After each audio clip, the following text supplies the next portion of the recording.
Welcome, welcome, everyone. Good afternoon. It is another Friday. So my name is Todd, and thanks for joining me here in my shop and my studio, I guess, for another session of all things woodturning. Um, I had a hard time kind of figuring out a graphic for today, so I used the old standard one I've used for a couple of years ago. And anyway, so I think in the description I said we're gonna talk about a couple of new things and talk about some finishing products I've used and what I think about it. And maybe I don't know, I might turn something. I don't know if I'll have time, but we'll see. We'll see. So that's kind of the game plan. It is kind of tough sometimes coming up with content. When work and life is busy and stuff, and you kind of go, oh yeah, shoot, Friday's coming up. I gotta figure out what I'm gonna help and show you guys and talk about. So if you do have ideas for that, please throw them in the comments. We could always use topics to look at for next time and stuff. So if you have ideas, you send me an email too. Either way works.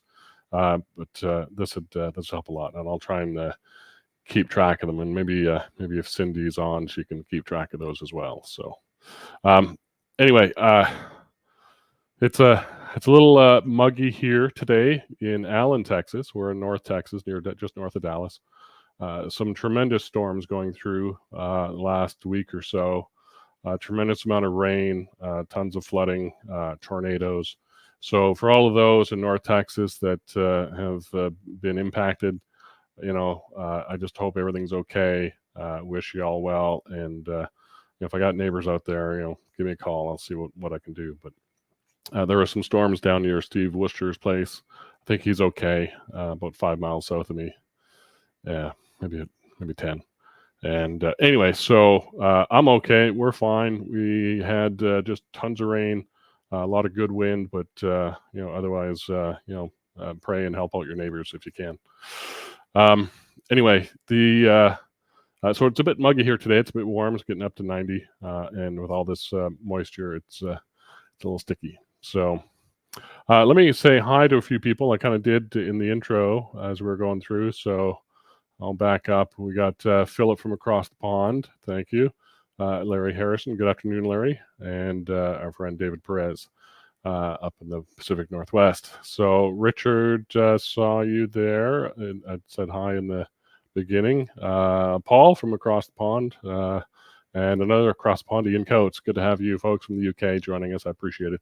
It's after your dinner time. And it's probably beverage time on a Friday evening. So appreciate you spending the Friday evening with me. So, or at least for an hour of it.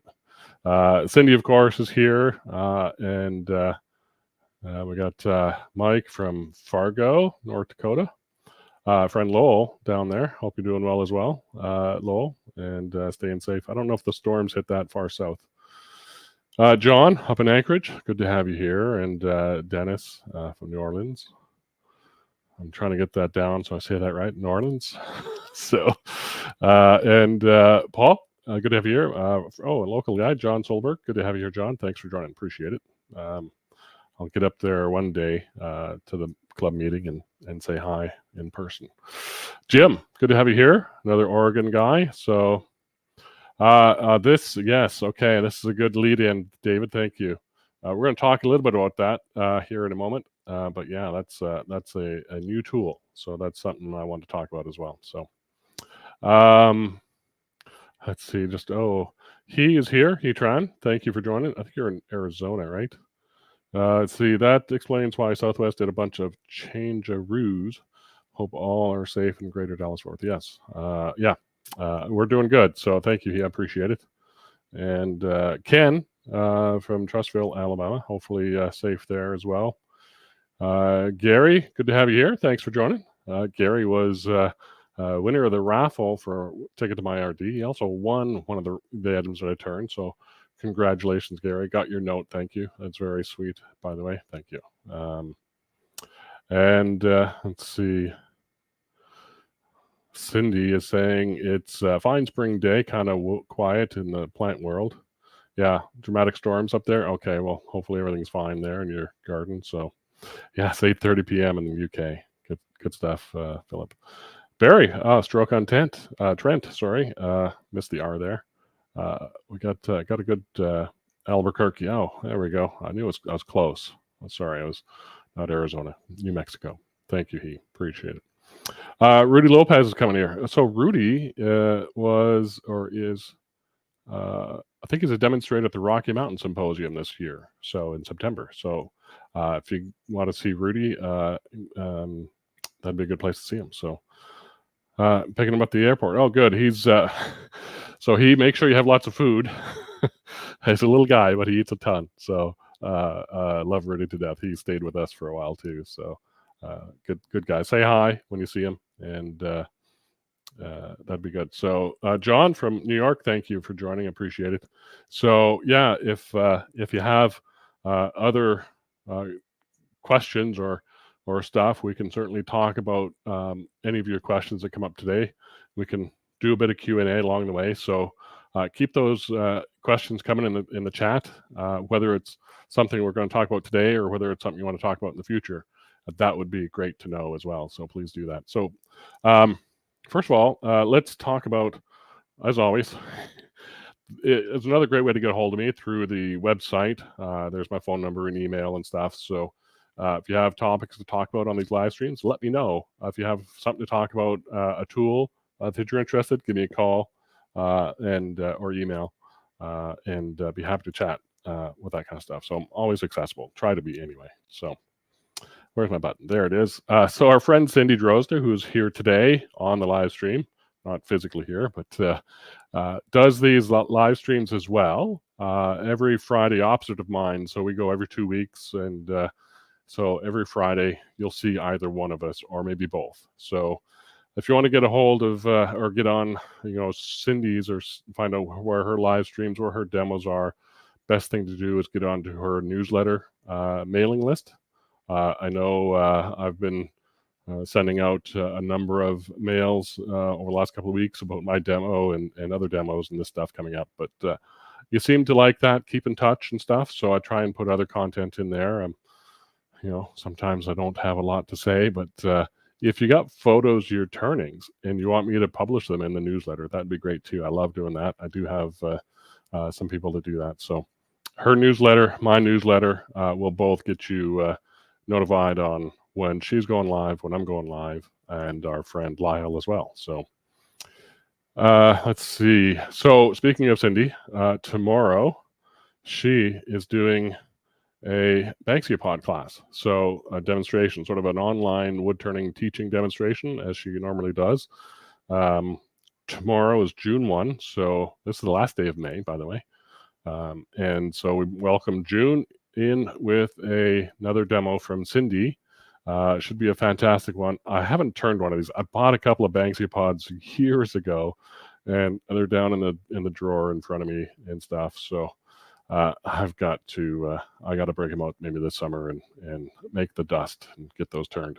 This is tomorrow at noon Central time. So join a little bit early. We'll probably open it up a half an hour early, have some little chit chat before the demo actually starts at noon.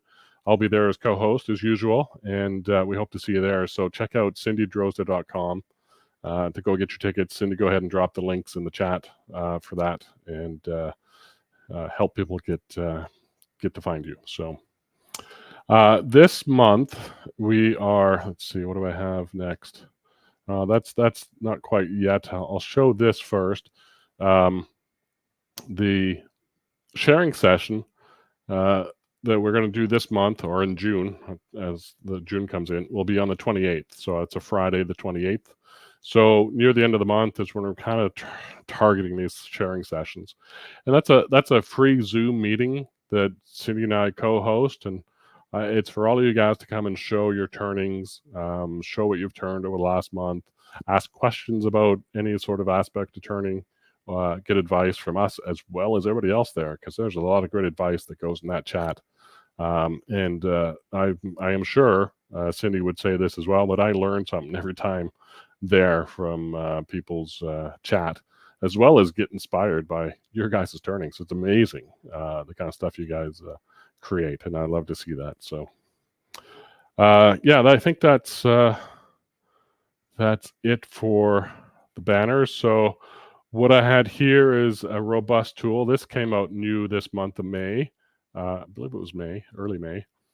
They've got a new 1.25 inch roughing gouge. I don't have physically one here. I brought it out last time and showed it. So that is a new tool.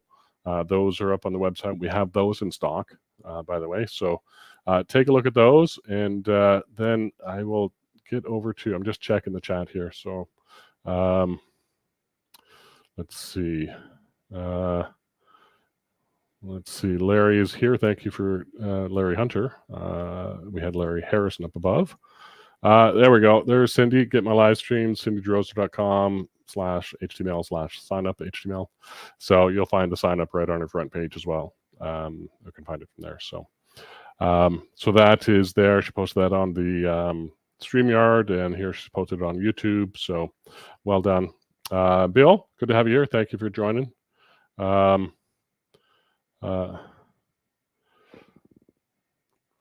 What does this say? He's asking, Todd, I'm happy to take one of your pods off your hands if you're not going to turn them yet. Well, you could have asked that about 8 years ago, maybe 10 years ago. You probably would have had a better chance then, I suppose. But I don't know. I've got to dig them out and stuff. But yeah, I'll take a look. I don't know what size they are. Maybe I'll try and dig them out later, and we'll see. Roger from Chattanooga. Good to have you here, Roger. Thank you. Here, yeah, it's the sharing session. Thank you for putting that up. June 28th. Join either one of our newsletters. Thanks for putting that together, Cindy. I should have put that in my notes. Oh, just covered up here with that banner. So roughing gouge. What's next? TrueArc. So Robust has come out with a new tool. It's a concept. If you haven't seen the video yet, he posted a video a few days ago about this product that they've developed. And good to have you here, Mary Alice. Good to have you here. Thanks for joining, and James. Not too late, so thanks for joining.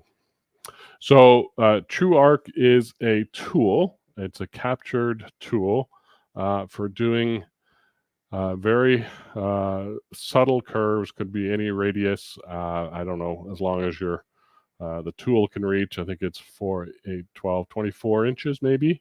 So you need a long bed for that radius. And then it can go as short, I think it's about 6 inches. So this is how it's kind of set up on Brent's lathe up there in Barneveld, Wisconsin. And so it shows it's captured in the tailstock.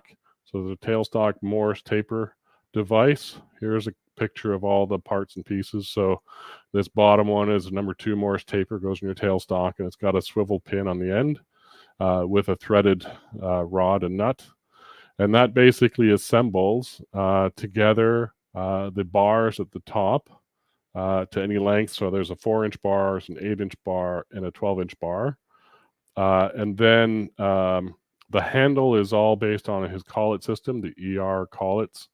I think from, I don't know if it's 1/4 inch up to 5/8 or if it's 3/8 up to 3/4. I'm not quite sure.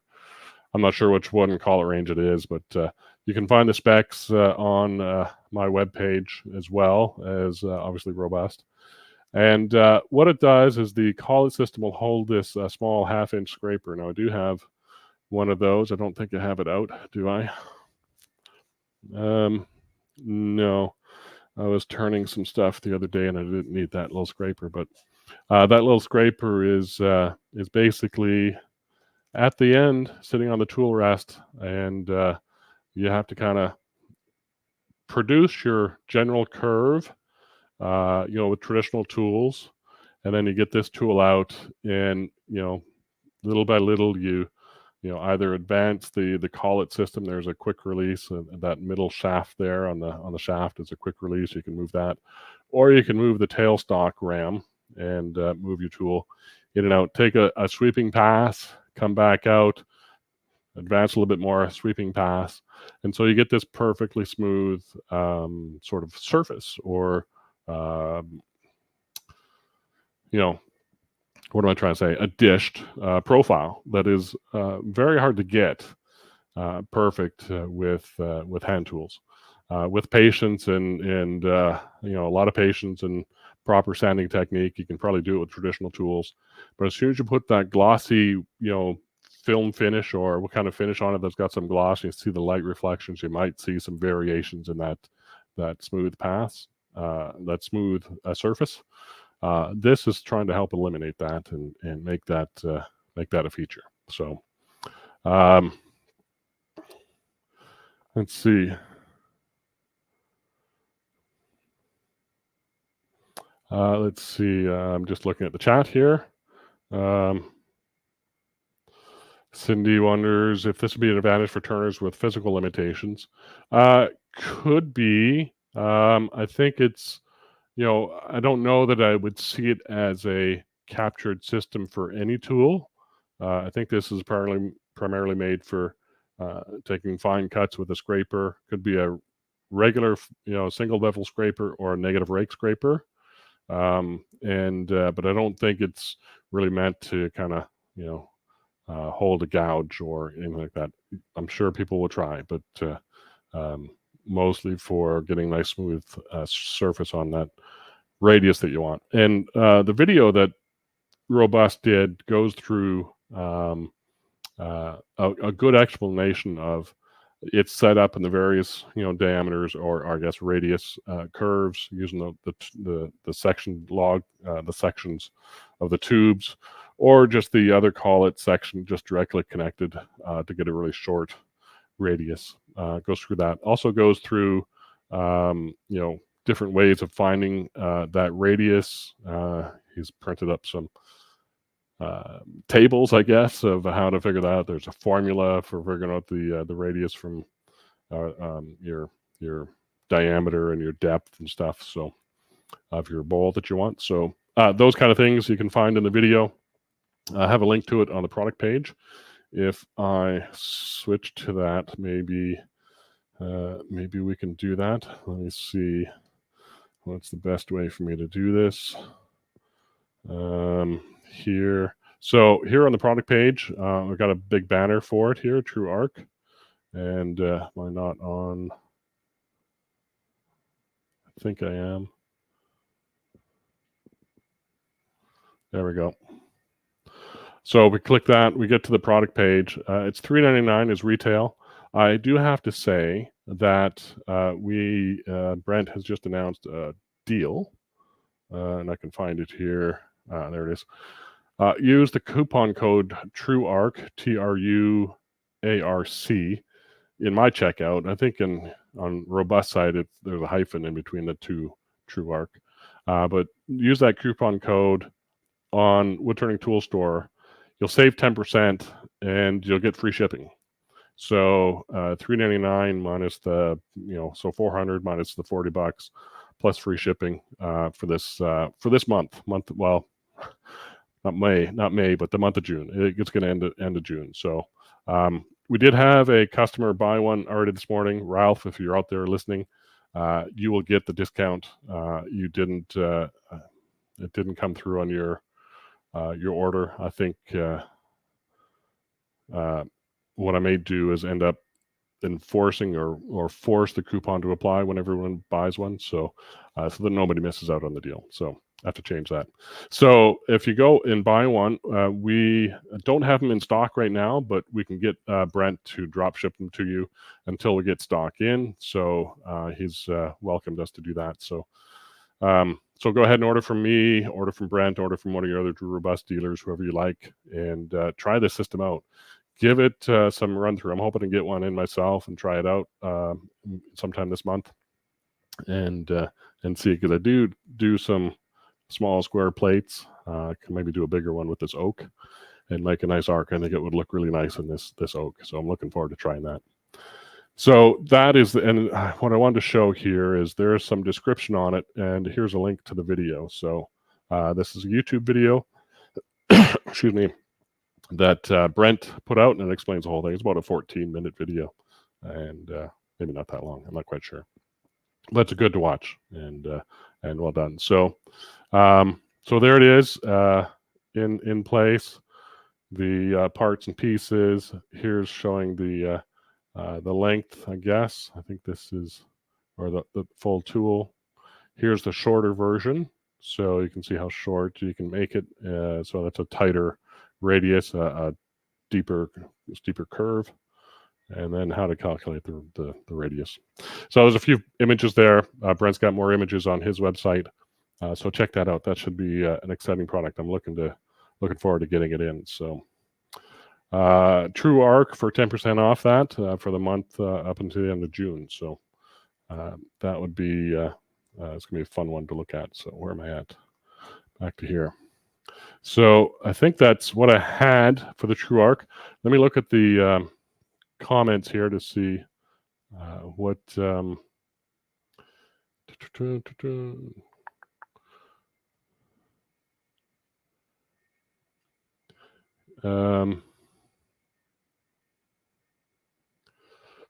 let's see. He says, yes, I'll have to see if John Ellis would like to play with something like this. He has mobility impairment with one hand.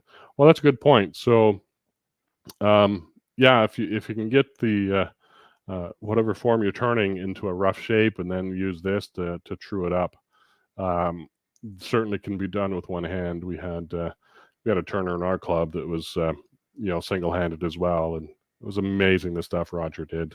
So yeah, it was good. It's good thought there. He could be a huge advantage. Yeah, absolutely. Cindy says, say hi to John for Cindy. Sorry we missed him at the thing. Gonzalo, thank you for joining. Appreciate it. So good to have you here. Thanks for joining. And we're just talking about the True Arc system from Robust. There's a picture and there's the splash. So yeah, it was neat to see. I guess they got the idea. It's funny because I think just last month, Theo Harlampu did a demo for Record Power, showing a bit of this technique using a standard tool and pivoting on a point in the live center. And I believe he probably got that idea from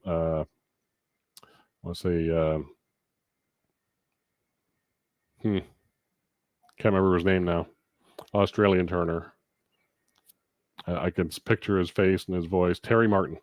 I think Brent acknowledges Terry Martin in the video as helping them craft the concept. So yeah, there you go. Let's pass on the True Arc discussion and talk about finishes. This is kind of one of the things I want to talk about a bit today. We've got a variety of finishes that I've tried in my shop and over the last year or so, and I've got a few things out here that I want to sort of look at and talk about. This is, let me take myself off there. This is kind of a smattering of some of those items I've turned and used different finishes on, and I want to talk a little bit about them as we go through. So,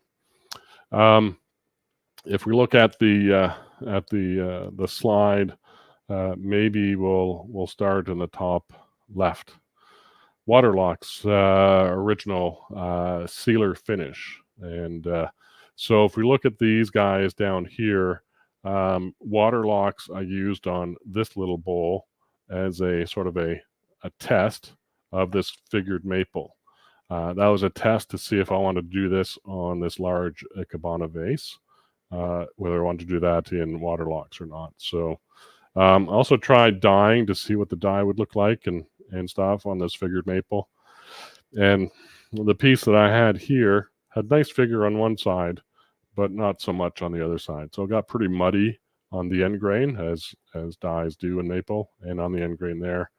The side grain here is kind of a nice, ombre sort of look, and it works well in the figure there, but not so much on side grain. And I think Cindy talks about that quite a bit. You're trying to, penetrate dye into sort of a face grain turning, worry about, or even any turning, worry about how much is going to soak into the end grain versus the side grain. So that's why I think she loves burl so much. I think it's for coloring, because really it makes all the difference in the world having that figure and stuff. So, but that was a dyeing experiment just to see what it would look like on this wood. But really, the finish was what I wanted to look at and this is a Waterlox finish. And if I switch this angle here, you can kind of see it. It really gives a nice, great finish on the end. I really do. I think Waterlox is probably one of my favorites out of the bunch that I show. So that is something to keep in mind. I've been using Waterlox for 24 years. Most all of the furniture items in the house are finished with Waterlox. We've got these cantilevered sort of tables in the living room that cantilever over the couch. We eat on them every day. We use them every day, and they're finished with Waterlox, and they're starting to show some wear. So a little stripping down and reapplying Waterlox will fix them right up. So I made those, I think 2010, I want to say, so a while ago. And I highly recommend Waterlox. I think it's the way it applies is basically wipe it on, let it sit for a couple of minutes, read the can, follow the instructions, and wipe it off. And then at least 2 coats. I usually do 3 to 4 of that, and so I do like that. So let's see. Cindy says she loves the Bud vase. We'll get to that in a second. I like what's in it. I think Cindy recognizes that. So, Steve Thomason, thank you for joining. Appreciate it, and good to see you here. We need to connect separately after this. Waterlox is one of his favorites. My favorites too. So, no, I did not turn the B. Cindy turned the B. So, if we look at the B there, so let me get back to the right one.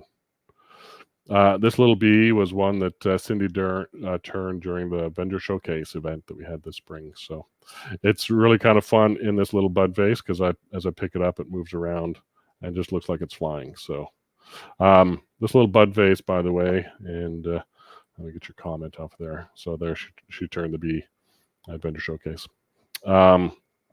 She's got on a little piece of sort of spring wire. Oops, can't see that. So there it is there. And maybe if we go here, you can kind of get a better view of them there. So it's a cute little thing. She ring turned the wings. If you haven't known German ring turning, take a look at that. And then made the body and head as a single piece, I believe. But the Bud vase is a little piece of curly maple, and it's dyed with some alcohol-based dyes. I believe they're aniline dyes, not metal acid. And then a little knurling and cream gold filler in there. I call it a Bud vase because I use a little test tube in there, so you can have a live bud flower in there. In fact, I may take a couple of these to my daughter's wedding. So that is that guy. So the Bud vase was finished with let's see, where am I? Right on my head. The Easy Vinyl Sealer and the string instrument lacquer from Mohawk. So these two, and I think Steve Thomas will confirm this with me as well. Mohawk makes the best spray cap on the market, bar none, for any sort of spray. I don't know what it is. Maybe it's part of the propellant they use as well. I'm not quite sure, but this stuff, whether it's the lacquer or the sealer, just comes up in the finest of mists and well propelled and stuff. And so it's really no fault spraying, right? As long as you don't overspray, it works fantastic. So that stuff, I use that when I'm trying to do a quick finish. I usually spray these when they're on the lathe. So, and you'll notice that because my bottom is not, it's green because it's kind of getting chroma keyed out here. So let me go to the other picture. I finish them on the lathe, so the bottom never gets dyed on these guys, but I do end up finish spraying this because it is on a chuck here, or on a piece of the remainings of a tenon on this end. I'll do all the coloring and the all that kind of stuff, and get all that done. Then I turn it around on a jam chuck, and I can spray the whole thing. So I'll usually spray the top end when it's on this end, so I can get all this sprayed.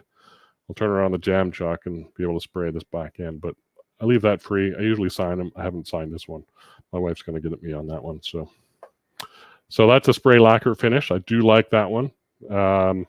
The other next finish I like, if we look at this set here, let's talk about the piston box.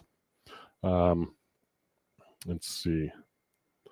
Gonzalo says, on the water locks, do you sand in between coats? Oh, good question. I should talk about that. So I typically don't. I would, sand, I would scuff. So do I have, I don't have the brown or the green. I tend to use this non-woven mesh pad, this 3M stuff. This is the white. This is the finest one. I have some green and brown. The brown, I think, is the coarsest. The green is in between. So I'll use the green typically and polish that. But typically I'll flood. I won't sand a whole lot between coats because the next coat's going to kind of blend in the next one. If it feels really bad or it's got some drips and puddling, then yeah, you're going to have to sand back. But if you've got a nice even coat, which is why I like water locks, because it's a wipe on, wipe off finish. And so it's very hard to screw it up. And so that's why one of the reasons I like it. And so it's forgiving in that respect, is that because you won't end up, if we look at this guy here, this is not water locks, by the way, but if we had a big flat surface like this, let me just turn that off. Then we might see some puddling and some drip marks here or on the edge, and we might see some on this one. So if we used another kind of finish that had to sit and dry, like a wipe-on poly, the way they describe how to use wipe-on poly, it just doesn't work. Trust me, I've tried it, and I'll show you which one I used wipe-on poly with. A bit of a nightmare. Let me put that guy back in there before I break him. So I would scuff with a soft pad between coats, and then wipe it on. You can actually use the white ones. In fact, I use this for another finish. Use this, soak this in your water locks and wipe it on, and use this to wipe it on. That's one way to go about it. I do go through quite a bit of the white ones. Let's get back to this picture. So good question. Yeah, Cindy turned the wings on the butterfly German ring turning. Oops, didn't quite get that. There it is. And he was how to do the wings, where you could do multi-axis German ring turning. Brilliant idea. Yeah. So she explained a lot of that in the vendor showcase, which is not recorded. So you could certainly scroll saw the wings. Yeah, absolutely. I think somebody shared on the last sharing session used a scroll saw. I can't remember who that was. Do you find that aniline dyes fade on you over the years? Yes, that's a good point. Mostly the lighter colored ones. Joe Fleming is a good resource for this from airbrushingwood.com. So send him an email and get his responses. But I think he would say that there are some, dyes that are better than others, whether it's aniline or metal acid. I'm not quite sure. But I have used dyes and dye-based ink pens that where I saw the yellows and the oranges fade a lot quicker than the blues or greens. So the lighter colors tend to fade quite a bit, especially yellow. So if you're going to use yellow as a dye, you want to make sure, at least I would think, that it is out of the sun, away from UV lights. Maybe put a UV protecting coating on it as best you can, but you may have to revisit it in a few years should it fade. So yeah, so people's mileage may vary on that, how that goes for them. So, Steve Thomason, Mohawk is by far the best spray can lacquer I found. It came out of the can and fine mist, making for no runs. Yeah, I knew you'd chime in, Steve.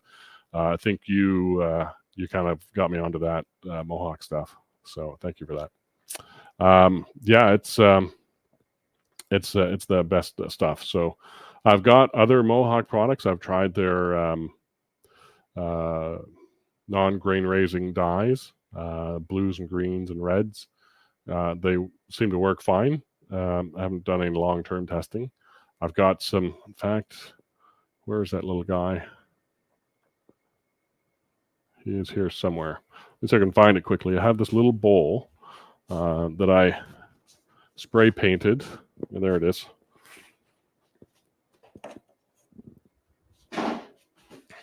Across the shop, up on the shelves.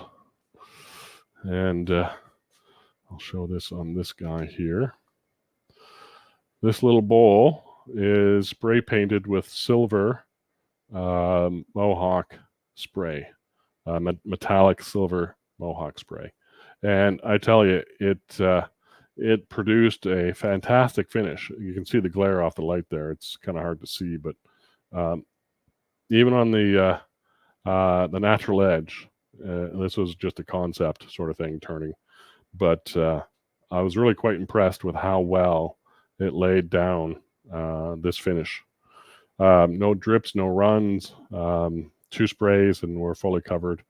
And so I'm really quite impressed with Mohawk's spray finishes at this point. So that is that metallic silver. I got some metallic, I don't know, another color I can't quite remember. So that was a lot of fun to kind of play with that. I still have not figured out what to do with it yet, but they'll do something, I'm sure.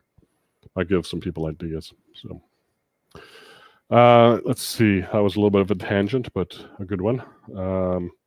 Let me go back to, I need to change this. Not that one. This one. There we go. So I had to, sorry about that. All right. So where are we in terms of finishes here? I've talked about the Mohawk spray. I've talked about the water locks. The polyacrylic, that's where we're at. The Minwax polyacrylic is a water-based acrylic sort of lacquer, if you will, or acrylic spray. And if we look at this piston box. So I turn these piston boxes, I'll bring it over to the other camera. And I turn this motif and burn in these lines and stuff and do all this pyrography to make it grain looking. This is pine, by the way, so it smells nice when it burns, which is nice. And then I kind of sand it a little bit after I get everything burned and textured, just lightly sand, and then spray polyacrylic on this. I think I've got a semi-gloss. I didn't even bring it out. I thought I brought it out. Did not. But I think it's either, typically I'll buy gloss finishes because I can dull them down with 4-aught steel wool or these kind of nylon pads and stuff. And then, so that's all I spray. And I sprayed the polyacrylic because it's not, the VOCs aren't as heavy as a lacquer.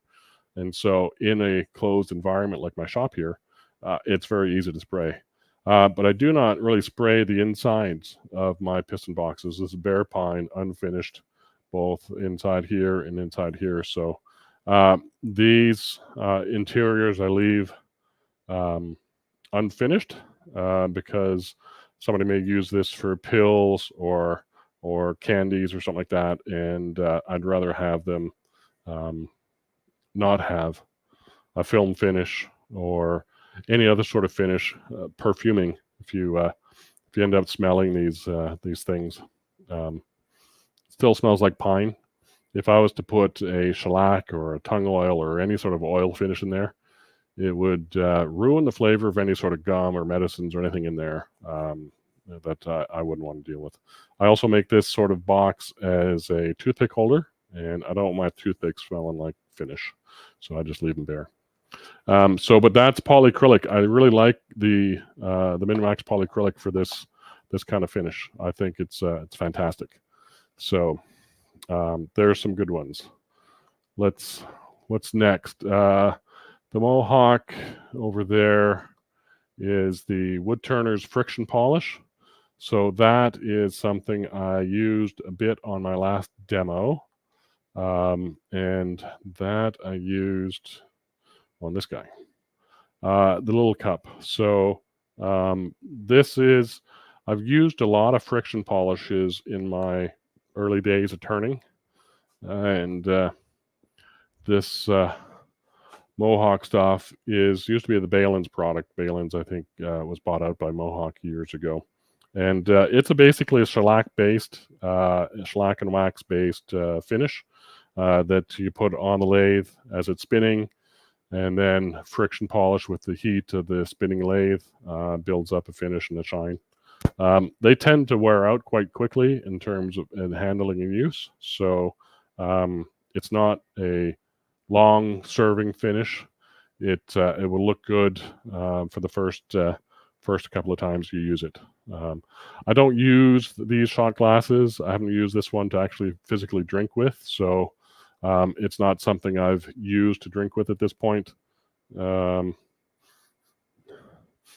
one I think I did put finish on it. I might have put oil on it.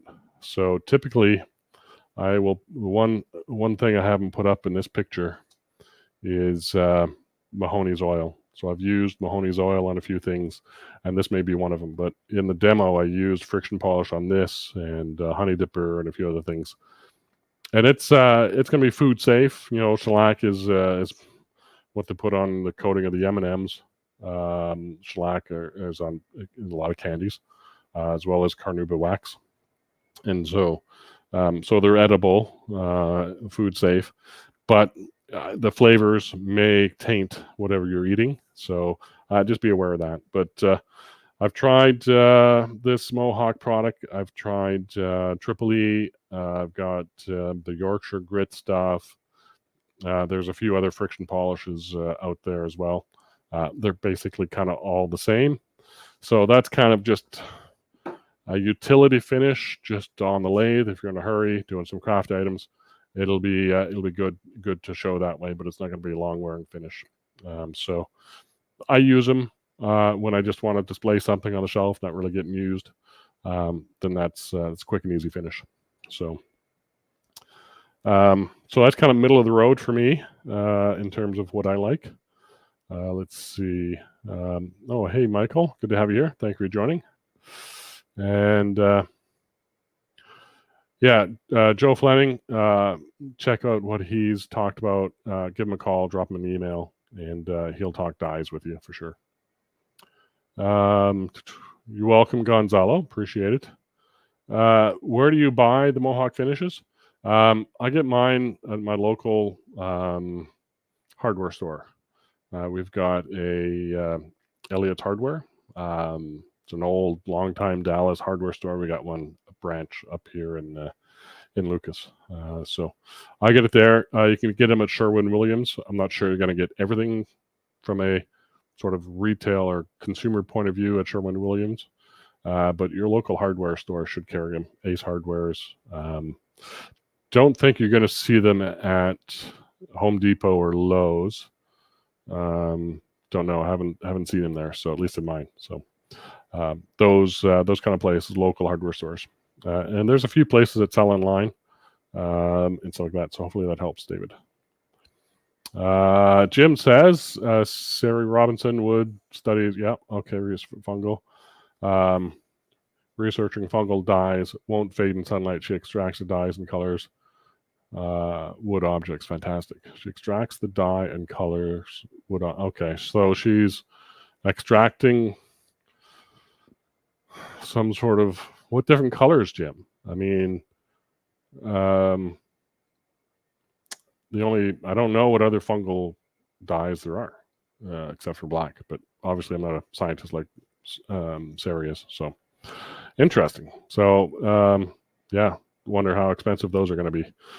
So it may not be viable for large quantities.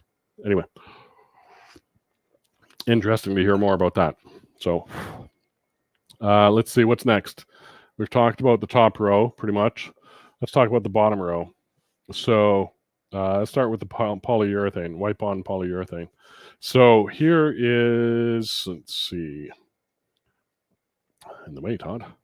This guy right here was finished with wipe-on poly. And if I bring him over to the camera, this is one of the ring boxes that I turned. I've got 3 of them here on the table for my daughter to give to my soon-to-be son-in-law as to hold his ring. So I made one for him to give to my daughter last summer, and so their wedding's coming up actually next week. So a week and a bit away. And so this is wipe-on poly. You can see it's quite glossy and stuff. This is probably 3 or 4 coats, and it worked okay, but I did end up having some issues, and I don't know if I can show them here in the light. I think I scrubbed them down quite a bit on the bottom. Like when I set this down, I usually set them on these little, I got these sort of big toothpicky things, little stir sticks, and when I put a layer of finish, I usually try and get these things where I can set it down and have that. Well, let me put it up here just so you can kind of see what I'm talking about. Set them down so they're sitting on something, and you don't get a whole ring of this stuck to whatever surface you're putting it on. So something like this, if I can get them up on end on a thinner side as well, I might do that on that edge. So, but wipe-on poly, the way they talk about it, yeah, you can maybe see some defects in the surface up here. There's some drips and smudge marks right here. It's hard to see. That you can see in the light there. There's a little scuff mark right there. So that was from this lid when they're apart, sitting up on those toothpicks. I just had a hard time with wipe-on poly because they tell you to wipe it on and just leave it. But it ends up drooping, especially over rounded surfaces and stuff, and then slagging and drip marks. And I just did not have a lot of fun with it. So I'm not really a fan of wipe-on poly that much. I think I've learned that it's wipe-on, wipe-off, much like the Minwax. Although the can doesn't say that. So, and I think I saw a video of John Jordan when he was alive. I think I saw it just a bit ago. I think Vicky showed it a bit ago. Yeah, I think at the vendor showcase event. And John was arguing with an instructor about wipe-on poly. He's gonna do it his way. He's gonna wipe it on, wipe it off, and so anyway, the point being is that you got to find your own way with these finishes that sometimes don't have clear instructions or great instructions. And so wipe-on poly for me was probably, I think this is the second can I bought in my lifetime. I thought I'd try it again. I'm still not a fan. I'd rather use water locks. So that's wipe-on poly. So that for me is not my favorite. Let's see. We're getting close to time here. General finishes, wood bowl finish. So let's talk about this one for a minute. And this one is I used on this guy. So I made, let's see if I have, so I made actually 4 of these. Here's the other 3. These ones are, let's see, there we go. Each one of these are about 12 inches in diameter. So, and I think from top to bottom, about 3 inches thick. This one in front of me is about 11 inches diameter and about the same thickness. So these are flower vases. These are little inserts. They come silver. And so let me switch back here. They have the little spikes in there. If you can see, it's hard to see with this light, but there's little spikes in there. And so that holds flower stems. You poke flowers in them. You fill this up with water. It's a flower vase, basically. I get these at Packard. They come in a silver color. I painted them flat black to match the foot that I dyed. It's actually India ink on there, not dye. It's India ink. And tried to match that as best I could with color and form. So this was all finished with that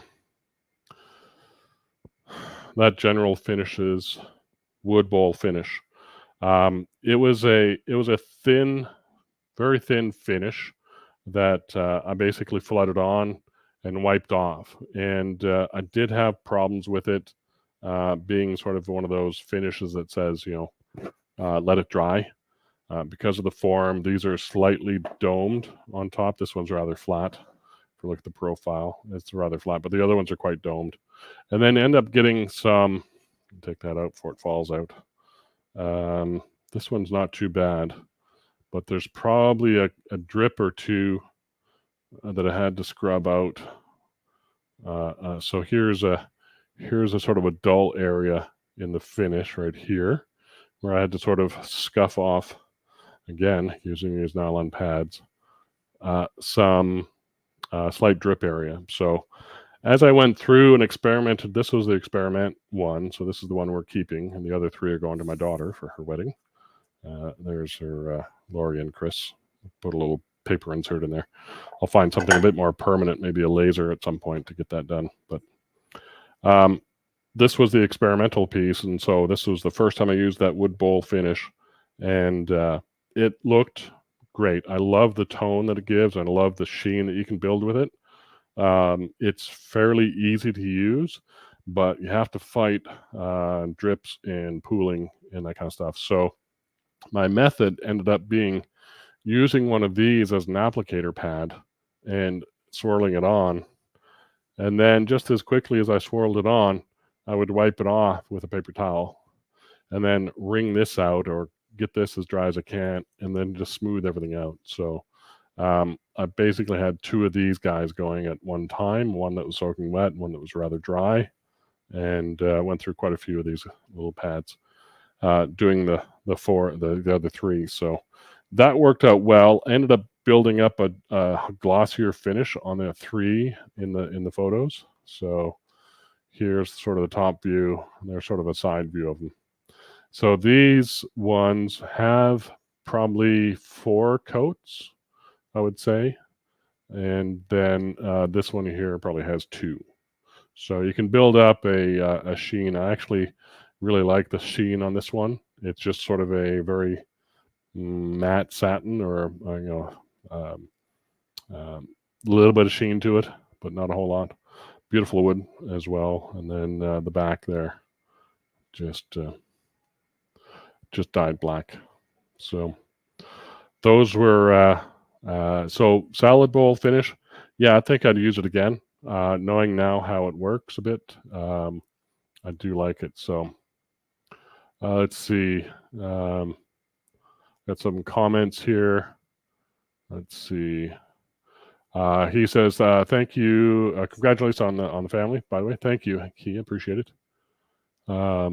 Amazingly calm for a parent of a wedding in a week. Yeah, we're gonna be slaves next week, so we'll worry about that then. But it's gonna be fun either way." So he also says, "I've used the cap of a spray can with the caps upside down to hold my pieces to dry. I've used the cap of a spray can with the cap up." Oh, I see. Gotcha. I see what you're saying. So I'm just gonna silence that phone for a minute.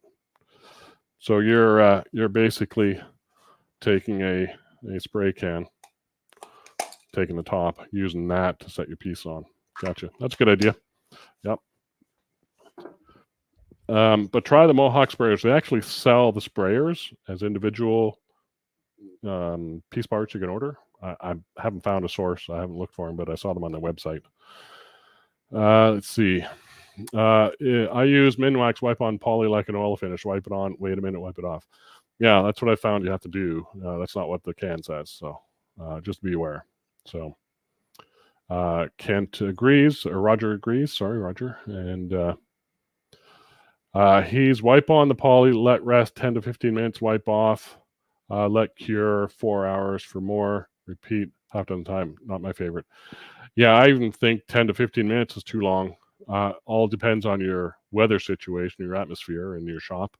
I probably couldn't wait more than 5 minutes before things were getting tacky and stuff. So, David, I'll use wipe on poly like Cindy works great for me. Good. I'm glad people are able to do it. I may have to pick up some pointers from people here. I like it because dries fast, doesn't discolor the wood that much. Yeah, you're right. I did try a piece of this one. So this is Waterlocks versus the salad bowl finish. You can see the tone difference in the wood. So the Waterlocks does add a tone to the finish. The salad bowl finish doesn't add much of a tone. Waterlocks has tung oil in it, so it does give that sort of amber hue. So it's a good point on the colors of them. Wipe on poly doesn't have a lot of coloration. Let's see if I look at this one, and this was surprising to me as well. So this is the one with wipe on poly. You can see it glossy there. These two, and their magnets are kind of sticking together. This one I think is the one with the no, this is the one without the surprise. So if I go to the side view, there's another piston box. This is spalted silver maple with redwood burl veneer and magnet catch. And this is the same motif, except I put a little power shell insert in this one. I think this was a mistake. It doesn't really go with this, but I wanted to try it. So we've got a choice for my daughter to pick from the three of those for the ring box she's going to give to her fiance, soon to be partner or husband, whatever it is. So what we need to look at, though, is the finish on these. So these two, not much of a sheen. Let me go back to overhead on these, just a very light one. These were finished with that Osmo oil. So I was quite surprised that they, let me see where that, this Osmo oil on the far right, over there, I can reach it, yeah, that one. Expensive as all get out. $24 for that little can. And here it is here. So to give you some perspective on this stuff, I don't have a price on that one. All right. So can of Waterlocks. Oh, I'm on the air. Oh, get me out there. Can of Waterlocks. Can of the general finish. Wood bowl finish. Here's his Osmo oil. Okay, so this is 1 quart. This is $17.99. The price tag on the bottom here. $17.99 for a quart. This is made locally here in the States, somewhere in, I want to say, Indiana. I don't know, somewhere there. General finishes. I'm not sure really where it's made, but this is a pint.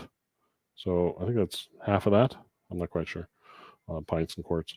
$25. Crazy expensive. And now I will say, I think I bought this Waterlocks before the pandemic. So this might have gone up quite a bit. $17.99 might be an old price.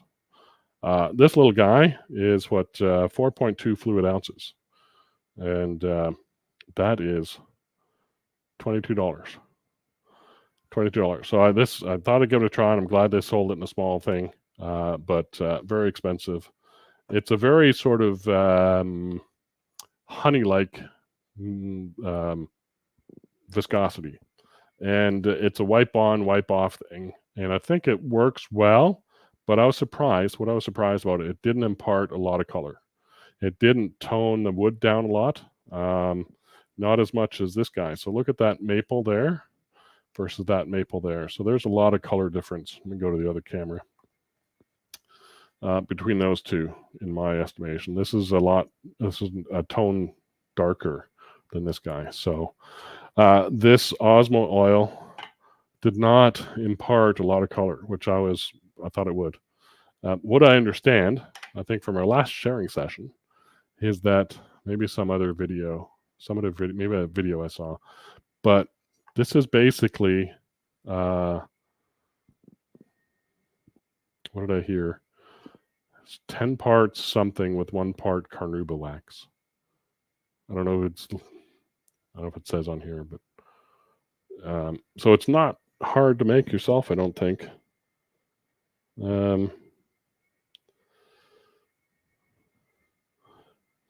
Says somewhere in here a little bit of what it is, but natural oil wax based micropause. Yeah, so, but it does hold up well. This is 2 coats on here. So I'm still on the fence about this. I think it's overpriced. Of course, it's imported, so I think we can find something local that would do this. And I believe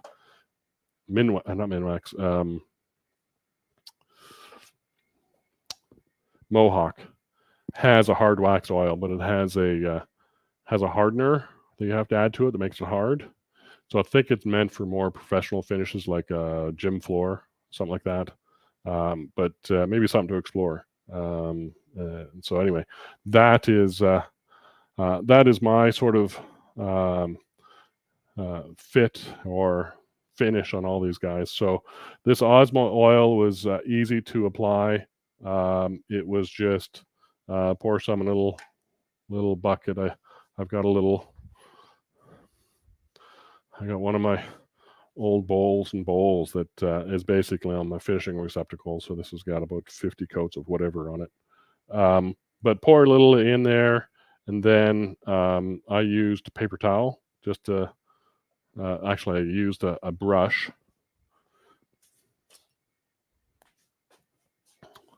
Just a little throwaway brush to get it out of the can or out of the pot there, and spread it around, and then wipe it off with paper towels. So your shop should always have shop towels or paper towels. And let me go overhead. So I use kitchen paper towels quite a bit. Rubber gloves, use nitrile gloves. So I have found that Costco is the cheapest place to get these. You can get 400 gloves for $23 at Costco. Where if you go to Home Depot, Harbor Freight, or anything like that, you're going to pay more. You're going to pay a lot more. I went to Home Depot, bought 50 gloves for $17. It was crazy, so took those back. The other thing, you should have a bunch of these little stir sticks, bigger ones. Got these sort of larger popsicle stick sizes for stirring. They do say to stir this Osmo oil. You stir it, don't shake it. And so different finishes have different rules about how you want to use them. Water locks, you don't need to do anything. I'm just finished a can that was probably 12 years old. It stays for a long time. It's nice. The other thing I have in my shop are these little lights, because you can kind of see your imperfections. So this little thing, or if you've got one of Cindy's little micro lights. And this gives you I use this quite a bit as a raking light to look along the edge and see where my imperfections were, especially in sanding and doing the first coat on the lathe. I did the first coat of all of these on the lathe, so I could kind of see how it was going and do some power sanding if I need to sand back. So good light source. Gloves, all the things, some finish receptacle, turn a bowl, use it. These pads, use those. Flashlight. And then if it's VOCs, get yourself a respirator. I tend not to, but I don't do a lot of finishing in the shop, and that's one of the reasons why I like the Minwax spray acrylic. It's good for that kind of thing. So let's see.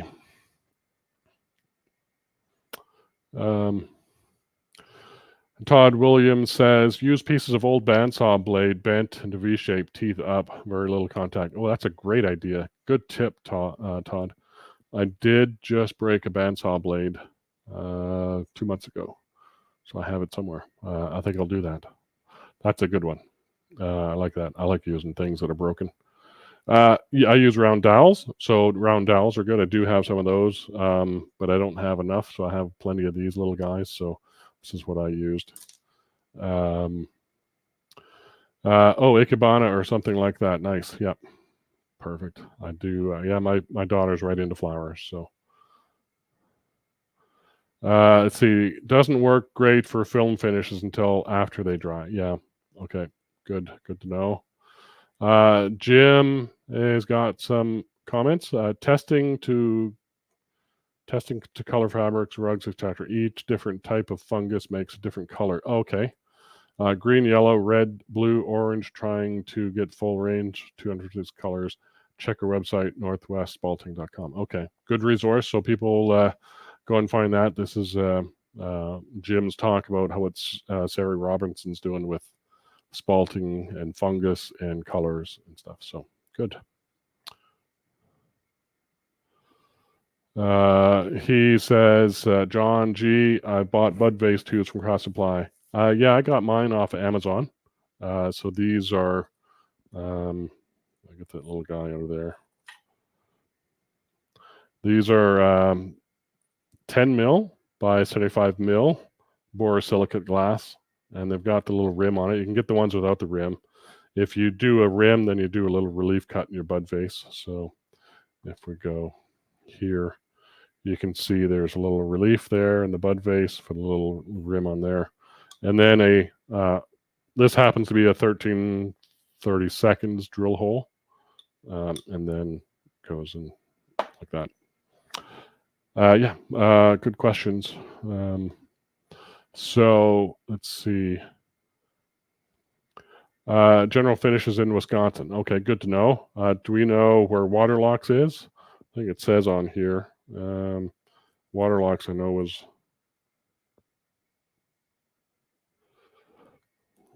I have to. I know there's. Oh, Cleveland, Ohio. There it is, right there. Yep. Waterlocks Recordings, Cleveland, Ohio. So I like to, certainly like that. It's made locally, if you will. Looks like Amazon also carries floral vase tubes. Yep, that's where I got mine. Packard also has them. Yep. Let's see. Gonzalo says the Waterlocks goes bad if put in different container from opening and closing. I transferred my Waterlocks to those dripper plastic bags. Comes up fast. Yeah, it does kind of gum up, but I tell you, I had a small can with a small amount in it for a long time, and it just seemed fine. So it's pretty forgiving, I think. Yeah, so it says partially filled containers of Waterlocks, original sealer finish, made gel. Please consult waterlocks.com for storage suggestions. So, Waterlocks original sealer finish does not require shaking or stirring. So, it's pretty forgiving that way. So, if you need a stop loss bag, I know Cindy's used those. I don't know if she's used them on Waterlocks or not, but those kind of things work. I see. Tried and True Classic is a mix of beeswax and naturally boiled linseed oil. Yeah. That's kind of like a butcher board finish as well. I have some of that, I think. Do you have a lidded metal bucket for disposing of your towels? No, I don't. But this is what I do. Whenever I have a paper towel that I've used, I have it like this, and if it's used, I hang it out to dry on nowhere near any sawdust or anything. So these are kind of hanging on maybe my table saw or my some piece of equipment or a rail. I have an empty metal trash can over there that I hang on the rim of that, and so I let them dry before I throw them away. So yeah, don't bunch up your wet rags of oil and throw them in the garbage. Do not do that. Spread them out. Let them dry. right? So if you got this soaked in water or finish of some sort, let them dry naturally. In fact, let's see. So here's an example of a wet rag that laid out flat before I disposed of it. So that is completely dry. So all the VOCs are out of that. That's the way most of my rags are. They're kind of laid out flat before I throw them away. So good point. And this is a can that's specifically for that. I don't fill it with water. I don't do that. But it's a cautionary tale, I'm sure.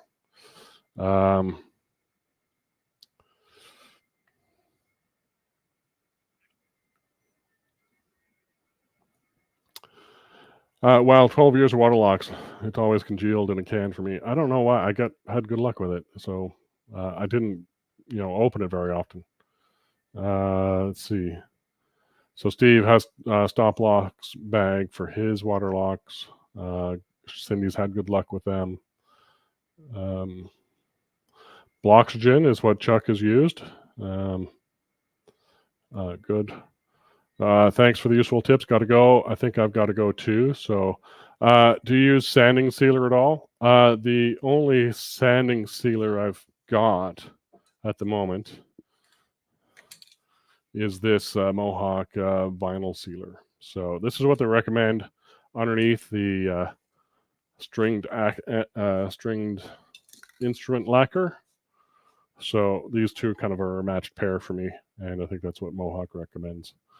I don't have any other sanding sealer, John. I think if I did, what I would probably use is take that wipe on poly and just thin it down. 4 parts thinner to 1 part poly, and use that. That's probably the only way I'm going to use up that can. I don't know if I'm going to use that. I may have some water locks to get, or some wipe on poly to give away. So, but maybe other people have good luck with cellulose sanding sealer. I did, yeah. Well, I have a can of Balin's vinyl sealer. It's the liquid vinyl sealer, not in the spray can, and I used that for quite a while too. It's been in the can for quite a while. I haven't used it much. David, I have had water locks in a stop loss bag for several years, and it's still fine. Perfect. Good. All right. Well, folks, I think that's going to wrap it up. We kind of went overtime with a lot of those questions. I didn't get to turning. I didn't think I would, but I appreciate it. The one thing I didn't talk about was this guy. This is our spatula that I turned years ago, and I have a spoon matching it. But this is the only finish I put on it when I finished turning was Mahoney's oil. This polymerized. Can't say that word. Polymer. I can't make. It's on there, and it's a treated walnut oil that's going to harden and dry when applied. And I put 1 coat on it, and since then I'm sure it's gone. We wash this by hand every time we use it. The orange coloration is from my wife's butter chicken sauce, and it's a lot of turmeric color in there. So, utensils like this, don't bother finishing them. Just give them a good sanding, clean them up, and let the oils, your cooking oils, your hand oils, finish those for you naturally. So, cooking utensils, I wouldn't bother with anything like this or any of these products for cooking utensils, drinking utensils, or cups. I would tend to not finish them at all. So anyway, that's it for me today. I want to thank everybody for joining me here today on this little chat about finishes. And again, email me if you got questions or if you got types of topics you want me to talk about next time. I'd love to see it. I'll share those with Cindy so she can talk about those too. But everybody have a great weekend. See you tomorrow at Cindy's demo. That's going to be a lot of fun. And beyond that, have a great June. Have a great weekend. Be kind and be safe. Bye for now.